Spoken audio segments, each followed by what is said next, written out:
Welcome to our channel. இன்னைக்கு நம்ம channel நீங்க தெரிஞ்சுக்க போறது மட்டன் பிரியாணி எப்படி செய்யறதுன்னு சொல்லிட்டு. இப்போ வந்து 1 கிலோ மட்டன் எடுத்துருக்கோம் நம்ம. அதுல கொஞ்சமா வந்து நீங்க இஞ்சி பூண்டு பேஸ்ட் சேர்த்துக்கோங்க. முதல்ல இஞ்சி பூண்டு பேஸ்ட் வந்து எவ்வளவு சேர்க்கணும்னு சொல்லி காட்ட சொல்றேன் பாருங்க. ஒரு 3 ஸ்பூன் அப்படி இருக்கும். இது சின்ன ஸ்பூனா இருந்தா, பெரிய ஸ்பூனா இருந்தா 1.5 ஸ்பூன் போட்டுக்கோங்க. அதுல கொஞ்சம் தயிர் ஆட் பண்ணிக்கோங்க. ஒரு 5 ஸ்பூன் தயிர் ஆட் பண்ணிக்கோங்க.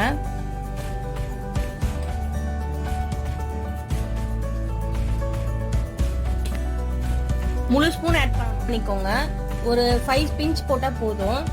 இதுல கொஞ்சமா சால்ட் ஆட் பண்ணிக்கோங்க. ஒரு 1/2 ஸ்பூன் ஆட் பண்ணிக்கோங்க போதும். அதே மாதிரி காஷ்மீரி மிளகாத்தூள் இருந்ததுன்னா அதுவும் ஒரு 1/2 ஸ்பூன் ஆட் பண்ணிக்கோங்க. ஆட் பண்ணிட்டு நல்லா இதை வந்து கலந்து விட்டுக்கோங்க.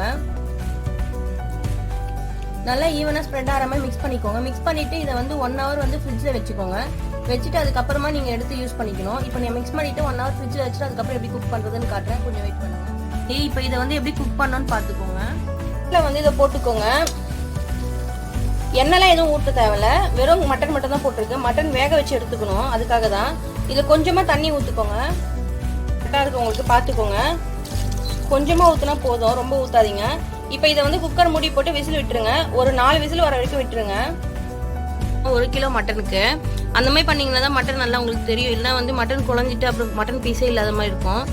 3/4 கிலோ அரிசி தான் போட போகிறோம். 3/4 கிலோ அரிசி, 1 கிலோ மட்டனு. இப்போ அதுக்கு வந்து என்னென்ன பண்ணணும்னு சொல்லி பார்த்துக்கோங்க. இதில் வந்து இந்த சைஸில் வந்து தக்காளி 3 தேவைப்படும். நல்லா பொடியாக அரைஞ்சிக்கணும். ஒரு 4 பச்சை மிளகாய் போதும். நான் எக்ஸ்ட்ரா 1 எடுத்து வச்சுருக்கேன். நம்ம காரத்துக்கு ஏற்ற மாதிரி நம்ம போட்டுக்கலாம். அதே மாதிரி இந்த மாதிரி வெங்காயம் வந்து தேவைப்படும். வெங்காயம் வந்து ஒரு 4 வெங்காயம் இந்த சைஸில் பார்த்துக்கோங்க. இந்த மாதிரி தேவைப்படும். இது எல்லாமே நல்லா வாஷ் பண்ணிவிட்டு கட் பண்ணிவிட்டு பீசஸாக நாங்கள் எப்படி பண்ணுறோன்னு பாருங்கள். இப்போ எப்படி இருக்குன்னு பாருங்க. ஓப்பன் பண்ணி காட்டுவாங்க. மட்டன் வெந்துருச்சு நல்லா. அப்படி உங்களுக்கு ஒருவேளை இப்போ வேவாத மாதிரி இருந்தால் இன்னொரு விசில் கூட வச்சுக்கலாம். இப்போ இது நல்லா வெந்துருச்சு, அதனால தான் போதும் இதுவே. இப்போ அடுத்து எப்படி தாளிச்சிக்கணும்னு சொல்லி பார்த்துக்கோங்க. பிரியாணி தைச்சா எண்ணெய் வச்சுக்கிறீங்க, அதில் எண்ணெய் ஊற்றிக்கோங்க. நான் 1 கிலோ மட்டனை 3/4 கிலோ அரிசி வச்சுருக்கேன். அதுக்கு 100 கிராம் வந்து நீங்கள் எண்ணெய் ஊற்றிக்கிட்டா போதும். இதில் என்னென்ன போடணும்னு பார்த்துக்கோங்க. லவங்கம் இதெல்லாம் போடணும். அது எத்தனை போடணும்னு சொல்கிறேன் பார்த்துக்கோங்க. ஒரு இவ்வளோண்டு வந்து நீங்கள் சோம்பு போட்டுக்கோங்க. கொஞ்சம் இது பாருங்கள், இந்த அளவுக்கு வந்து நீங்கள் சோம்பு போட்டுக்கோங்க போதும். சோம்பு ஒரு 4 வந்து ஏலக்காய், 2 வந்து பிரியாணி இலை, ஒரு 4 பட்டை, இதெல்லாம் போட்டு நல்லா பொரிய விட்டுருங்க. இப்போ இது நல்லா பொரிய ஆரம்பிச்சிருச்சு. இதில் இப்போ நீங்கள் வந்து பச்சை மிளகாய் அரைஞ்சி போட்டுக்கோங்க. இதுக்கப்புறமா வெங்காயம் போட்டுக்கோங்க. போட்டு வெங்காயம் போட்டு நல்லா வதக்கிக்கோங்க. வதக்கிட்டு அதுக்கப்புறமா தக்காளி போட்டுக்கோங்க. உடனே தக்காளி போட்டுறாதீங்க. வெங்காயம் கொஞ்சம் வதக்கிறதுக்கு வேணும்னா நீங்கள் கொஞ்சமாக உப்பு கூட சேர்த்துக்கலாம். நல்லா வந்து வெங்காயம் வதங்கிச்சு. இப்போ இதில் 2 ஸ்பூன் நெய் ஊற்றிக்கோங்க. ஸ்பூன் வந்து இந்த சைஸ் தான் பார்த்துக்கோங்க. இந்த சைஸில் ஊற்றினீங்கன்னா போதும். இப்போ நல்லா வதங்கிடுச்சு. இப்போ வந்து இதில் இஞ்சி பூண்டு பேஸ்ட் போட்டுக்கோங்க. இஞ்சி பூண்டு பேஸ்ட் பார்த்தீங்கன்னா 1 ஸ்பூன் போட்டிருக்கோம் பாருங்கள். இதே மாதிரி இன்னொரு ஸ்பூனும் போடுறோம். ஏன்னா இது போதும். ஆல்ரெடி நம்ம மட்டனில் வந்து வேக வைக்கும் போது இஞ்சி பூண்டு பேஸ்ட் போட்டாச்சு, அதனால தான். பார்த்துக்கோங்க. இப்போ இது நல்லா வந்து ரெடி ஆகிடும். இது வந்து நல்லா வதக்கிக்கோங்க. அந்த பச்சை வாசனை போயிடுற அளவுக்கு நீங்கள் நல்லா வதக்கிக்கோங்க. இஞ்சி பூண்டுலாம் அந்த பச்சை வாசனை போயிடுச்சு. இப்போ இதில் வந்து தக்காளி ஆட் பண்ணிக்கோங்க. தக்காளி ஆட் பண்ணி இதையும் நல்லா வதக்கி எடுத்துக்கோங்க. புதினா போட்டுக்கோங்க. 1 புடி போட்டுக்கோங்க போதும். ரொம்ப அதிகமாக போட்டாலும் நல்லா இருக்காது. இந்த அளவுக்கு போட்டால் போதும். போட்டு நல்லா வதக்கிக்கோங்க இதையும். அடுத்ததான் வந்து கொஞ்சோண்டு மிளகாத்தூள் போட்டுக்கோங்க. இது குழம்பு மிளகாத்தூளே போட்டுக்கலாம். காஷ்மீரி மிளகாத்தூள் வந்து நம்ம அதிலேயே சேர்த்துட்டோம், அதனால இதை போட தேவையில்ல. 2 ஸ்பூன் போட்டிருக்காங்க குழம்பா மிளகாத்தூள்.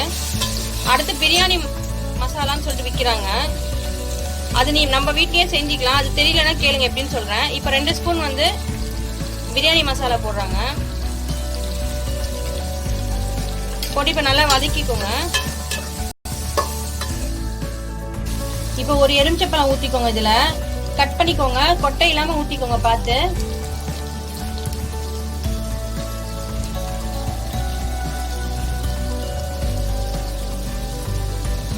ஊற்றிட்டு நல்லா வதக்கிக்கோங்க. இப்போ இதை வதக்கியாச்சு. இப்போ இதுல வந்து கறி வெந்திருக்கு பாருங்க. அந்த வெந்த கறியை வந்து இதை போட்டுக்கோங்க. நல்லா கலக்கிக்கோங்க. இப்போ இதை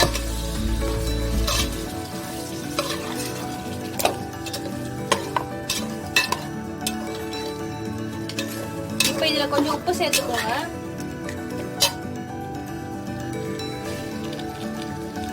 உப்பு வந்து 1 ஸ்பூன் கல் உப்பு போட்டுக்கோங்க.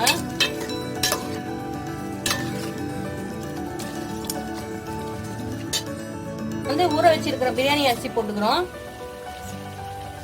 பாஸ்மதி அரிசி போட்டுக்கிறோம். இது கொஞ்ச நேரம் ஊற வச்சா போதும், ரொம்ப நேரம் ஊற வைக்க வேண்டிய அவசியம் இல்லை. போட்டு இதை நல்லா மிக்ஸ் பண்ணி விட்டுக்கோங்க. ஃபர்ஸ்ட்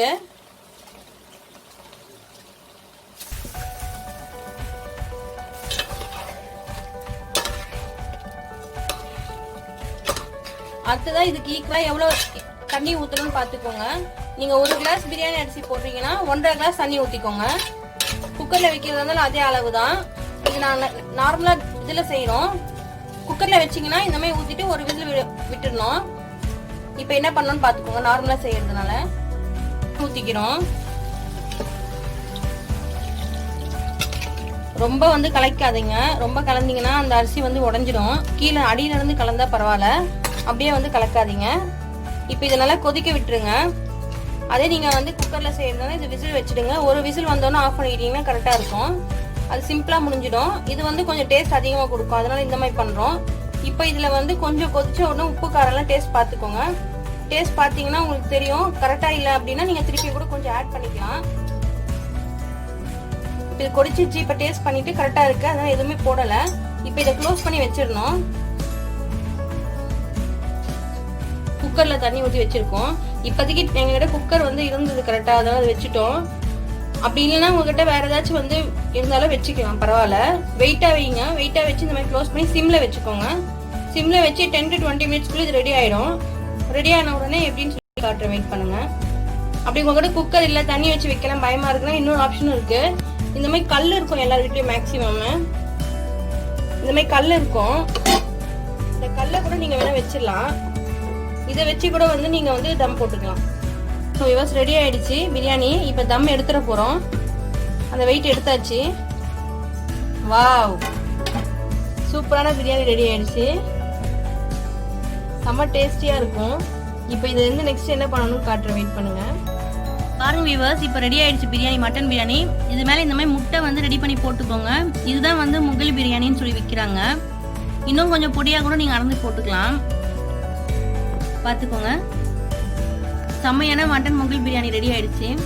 இந்த மாதிரி நீங்கள் ப்ரெசன்டேஷன் கொடுத்தீங்கன்னா வீட்டில் எல்லாருமே இன்ட்ரெஸ்டாக சாப்பிடுவாங்க. வெளியே வாங்கியே சாப்பிட தேவை. நீங்கள் செம்ம டேஸ்டியான பிரியாணி ரெடி ஆயிடுச்சு. நீங்கள் ட்ரை பண்ணி பாருங்கள். உங்களுக்கு பிடிச்சிருந்ததுன்னா சப்ஸ்கிரைப் பண்ணுங்கள், லைக் பண்ணுங்கள், கமெண்ட் பண்ணுங்கள், ஷேர் பண்ணுங்கள். தேங்க்யூ.